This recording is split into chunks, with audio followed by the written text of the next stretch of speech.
There's this one thing that I think is the secret to fat loss and longevity. It's not over. People think that if they do more cardio, if they get in a calorie deficit, they're going to lose more weight and be healthier. That is actually not true. I am gone. Now I'll share with you some data that shows you what I believe the key to fat loss and longevity is. I want to talk about something called Zone 2 cardio. We have to first understand what Zone 2 cardio is, so you have your heart rate, right? And when you're sitting here, it's around 60% of your max heart rate.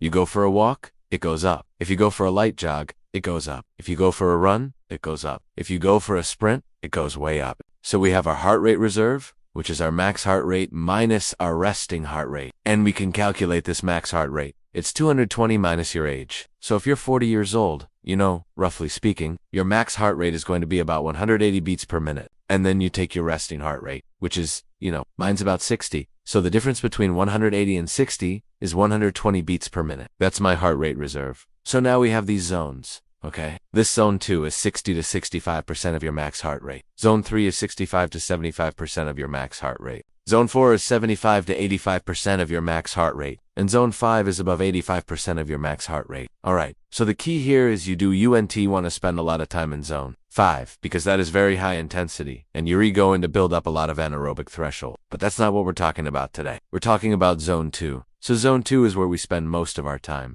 The biggest mistake people make with cardio is they go way too hard. They go into Zone 4 and even Zone 5. So what you want to do is you want to stay in the zone. Now how do you know you're in this zone? Well, you can use a heart rate monitor. My Apple Watch actually does a pretty good job of that. But you also have perceived exertion, so it should feel easy. You should be able to talk. You should be able to engage in conversation. You shouldn't be out of breath. Alright, so that's Zone 2. Now what's interesting is, when you do this type of training, you actually recruit different types of muscle fibers. When you go into Zone 5, you're recruiting all fast, twitch muscle fibers. When you're in Zone 2, you're recruiting mostly slow twitch muscle fibers. Slow twitch muscle fibers are more efficient at using oxygen, are more resistant to fatigue, and they read the type of muscle fibers that you want to recruit if you want to be in this zone. If you're doing steady-state cardio like walking, you're primarily using fat for fuel, although in the beginning you'll use a combination of fat and carbs. But over time, you're going to shift more towards fat as you go into Zone 2.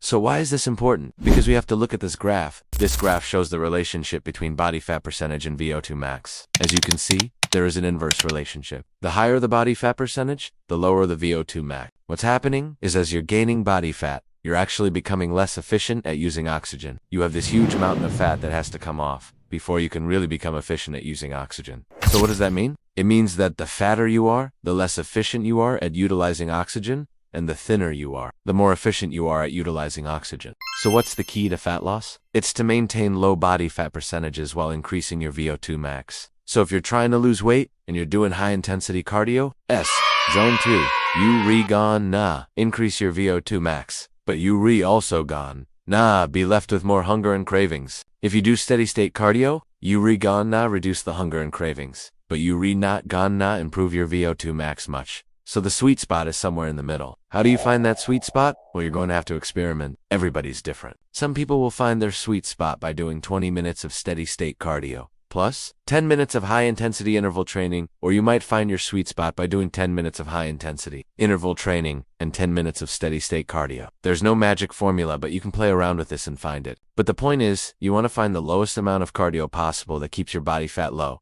and increases your VO2 max. Now, what's the relationship between VO2 max and longevity? Well, the higher the VO2 max, the longer you live. This is data from the Harvard alumni study. I want to show you this table because this is just amazing. Okay, it shows the survival curves of the Harvard alumni study. So we have men that had the lowest cardiorespiratory fitness. So their VO2 max was really low, and you can see that they die. There was only 27% of them that survived past age 65 and only 15% survived past age 75. Then we have the men that were in the middle and the top 25%. 45% survived past age 65 and 35% survived past age 75. But we have these top 1% of the top 1% of the elite athletes that were in this study, and look at this. 80% of them were alive at age 65 and 75% alive at age 75. This is incredible data, and it shows that if you have a good aerobic system, you're going to live longer. Now the question is, can you improve your VO2 max later in life? Yes, you can. But the key is doing it in a way that you don't get injured. And what causes most of the injuries? High-intensity training, so you can still improve your VO2 max by doing steady-state cardio. So I hope this video helps you guys understand the importance of steady-state cardio. Zone 2 cardio and how it relates to fat loss and longevity. To your success.